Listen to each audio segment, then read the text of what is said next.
अस्सलामुअलैकुम दोस्तों, आप देख रहे हैं रिलायबल वर्ल्ड और मैं हूं अंसर सियाल। आज की 3 अहम स्टोरीज। कल एक इजलास हुआ है नेशनल सिक्योरिटी का, जिसमें तमाम पार्टियों ने शिरकत की है। उसमें कुछ लोगों को समझाया गया है और कुछ लोगों को बताया गया है। इस पे बात होगी। और दूसरे नंबर पे मैं आपको दिखाऊंगा कि जिस तरह से अमेरिका जा रहा है अफगानिस्तान से, तो उस तरह से इंडिया में जो है वहां पे सफ़े मातम बिछा हुआ है और इंडियन मीडिया जो है वो चीखो पुकार कर रहा है। वो भी मैं आपको एक क्लिप दिखाऊंगा। और इसके अलावा हम बात करेंगे कि आज जिस तरह से अमेरिका ने कहा जा रहा है कि बगराम का एयर बेस भी खाली कर दिया है, तो इसकी कितनी अहमियत है, इस पे भी बात होगी। लेकिन पहले बात कर लेते हैं कल के जो हमारा नेशनल सिक्योरिटी का इजलास हुआ है, उसमें जनरल बाजवा साहब ने शिरकत की है। इसके अलावा जनरल फैज हमीद जो कि ISI के चीफ हैं, उन्होंने शिरकत की। इसके अलावा भी काफी सारे जो इससे रेलिवेंट लोग थे उन्होंने शिरकत की है। और जितनी भी पार्टियों के लोग थे वो ऑलमोस्ट सभी की जो वहां पे यूं कह लें कि शिरकत थी। तो इसमें कुछ तो कहा जा रहा है कि एक पार्टी के बहुत बड़े रहनुमा जो हैं वो उन्होंने अपनी खोई हुई जगह हासिल करने की कोशिश भी की है और कुछ देर तक उन्होंने पानी का गिलास भी उठाए रखा है और वो कहते हैं कि कायदे हिज़्ब इख्तिलाफ हैं। इसके अलावा ये भी रिपोर्ट किया गया है कि वहां पे जो कि KPK की एक बड़ी पार्टी है और पख्तून तहफ़्फ़ुज़ मूवमेंट से उसका जो ताल्लुक है, उसी के एक रहनुमा हैं। तो उनको थोड़ा समझाया भी गया है कि आप कभी किसी शहीद के घर भी गए हैं या आप इसी तरह से मवाकों की तलाश में रहते हैं और फिर आपके लिए तो तनकीद करना बड़ा आसान है। और इसके अलावा ये भी वहां पे समझाने की कोशिश की गई है कि आपने अगर तनकीद करनी होती है तो किसी फर्द पे करें, किसी इदारे पे ना करें। क्योंकि इदारा जो है उसमें अच्छे लोग भी होते हैं, उसमें बुरे लोग भी होते हैं और इस इदारे में तो ऑलमोस्ट जो है अच्छे लोग ज्यादा हैं और उन्होंने कुर्बानियां भी दी हैं जो कि अभी तक दे रहे हैं। कल या आज फिर शहादतें हुई हैं। तो उन्होंने बताया कि भाई आपने अगर तनकीद भी करनी है तो आप उस जो मुतलका आदमी है उस पर करें, इदारे पे मत करें। इसके अलावा पाकिस्तान की जो सिक्योरिटी की सूरत हाल थी उस पर मुकम्मल ब्रीफिंग दी गई कि इंडिया के अज़ाइम क्या हैं और जो अमेरिका है वो क्या चाह रहा है और इधर से जब जाएगा तो क्या सूरत हाल होगी। तो वो सारी एक मंजरकुशी की गई है और वो फिर जो मुखालिफ पार्टियां थी, हुकूमत थी या अपोजिशन थी, उन सबको बिठाकर बताया गया है।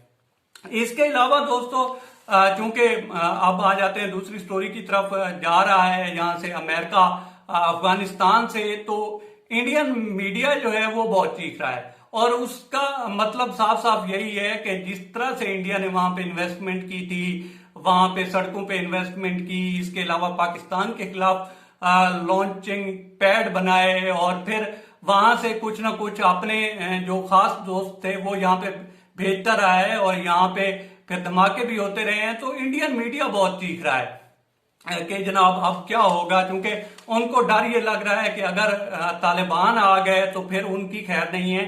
तो आप जरा सुनिए कि इंडियन मीडिया कह क्या रहा है और उसकी चीखें कहां तक पहुंच रही हैं। आप वीडियो देखिए दोस्तों।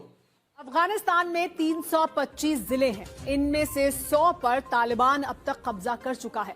लगभग इतने ही जिलों में तालिबान की सरकार है। इसलिए जैसे जैसे अमेरिका की फौज अफगानिस्तान से लौट रही है, तालिबान के जल्लाद फिर से जागने लगे हैं। इसी के साथ अफगानिस्तान में फिर से 2 दशक पहले का खौफ पसरने लगा है।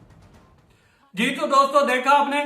अच्छा यूं है कि इंडियन मीडिया जो है इसकी चीखों पुकार इसलिए है और इतनी इसलिए है क्योंकि उसका जो वहां पे जितनी भी इन्वेस्टमेंट है इंडिया की और जो वो ख्वाब देख रहा था कि जहां से अमेरिका जाएगा तो हमें जगह मिलेगी और हमें जगह मिलेगी तो हम पाकिस्तान के खिलाफ जो है पूरी तरह से जितनी गेम कर सकते हैं करेंगे। और वो गेम इसी तरह की थी जिस तरह से कुलभूषण यादव पकड़ा गया है। तो इस टाइप की जो एक प्लानिंग थी वो इंडिया कर रहा था और उनको पता नहीं था कि अगर यहां से इंडिया अमेरिका चला गया तो फिर उनके साथ क्या होगा। तो अब उनको फ्यूचर की जो याद है वो अब से ही सताने लग पड़ी है और उनको दीवार पे लिखा नजर आ रहा है कि अब जो इंडिया है इसकी तो अब शायद घंटी जो है बजने वाली है और अब अगर तालिबान की जो है गवर्नमेंट आ गई तो उनके लिए स्पेस बचेगी नहीं और जो इन्वेस्टमेंट की है वो भी डूब जाएगी। और ये भी पता नहीं है कि फ्यूचर में वो कहीं कश्मीर में ही ना हो। तो ये सारी वजह है, ये सारी जो चीजें हैं वो इंडिया को एक भयानक ख्वाब बनकर सता रही हैं अभी से, और फिर इस तरह की रिपोर्टिंग वहां पे की जा रही है। अब आ जाते हैं बगराम के एयरबेस पे। देखें दोस्तों, बगराम का जो एयरबेस है वो काफी अहमियत का हामिल है। ये रशिया के खिलाफ इस्तेमाल करने के लिए 80 या 90 की दिहाई में इसी अमेरिका ने ही बनवाया था और फिर तालिबान इसको इस्तेमाल करते रहे रशिया के खिलाफ। अब फिर जब तालिबान की गवर्नमेंट गई और अमेरिका ने यहाँ पे हमला किया और उसके बाद अमेरिका ने ही इसको संभाला था और यहाँ से वो जो अफगानिस्तान के काफी सारे इलाके थे इस एयरबेस से उसको कवर करता था और यहाँ से ही जो अमेरिकन जहाज थे वो उड़ते थे और फिर मुख्तलिफ जगह पे जो है बमबारी होती थी। आपने देखा ही होगा कि किस तरह से अमेरिका ने कोशिश की कि तालिबान को मुकम्मल दबाने के लिए उसने क्लस्टर बम तक फेंके और आपने देखा होगा कि तोरा बोरा के पहाड़ों पे उसने कोई कमी नहीं छोड़ी। लेकिन जो वक्त है जिस तरह से गुजरा है, वो कहते हैं ना कि जख्म भरता है, उसने तालिबान के जख्म भरे और अब अगर देखें तो तालिबान जो है वो विक्ट्री स्टैंड पे हैं और इस वक्त जो है अमेरिका को बगराम का एयरबेस छोड़ना पड़ रहा है, जो कि कल कहते हैं कल शाम से उसने छोड़ना शुरू कर दिया था। तो ऑलमोस्ट तकरीबन जो है वहां से इनखला हो चुका है और बगराम का जो एयरबेस है वो भी खाली कर चुका है। इसी तरह से बाकी भी अफवाज जो थोड़ी बहुत बची हैं वो भी यहां से निकालने की कोशिश कर रहा है। तो फ्यूचर में जो कहा जा रहा है कि अगर तालिबान और बाकी जो धड़े हैं उनकी एक सेटलमेंट हो गई तो अफगानिस्तान का जो नक्शा है वो बेहतर नजर आएगा। लेकिन अगर इसी तरह से हर साइड से जो पावर की गेम है वो चलती रही और पावर के लिए लड़ाई चलती रही तो फिर हो सकता है कि अफगानिस्तान खाना जंगी का शिकार हो। अब देखते हैं कि फ्यूचर में क्या होता है।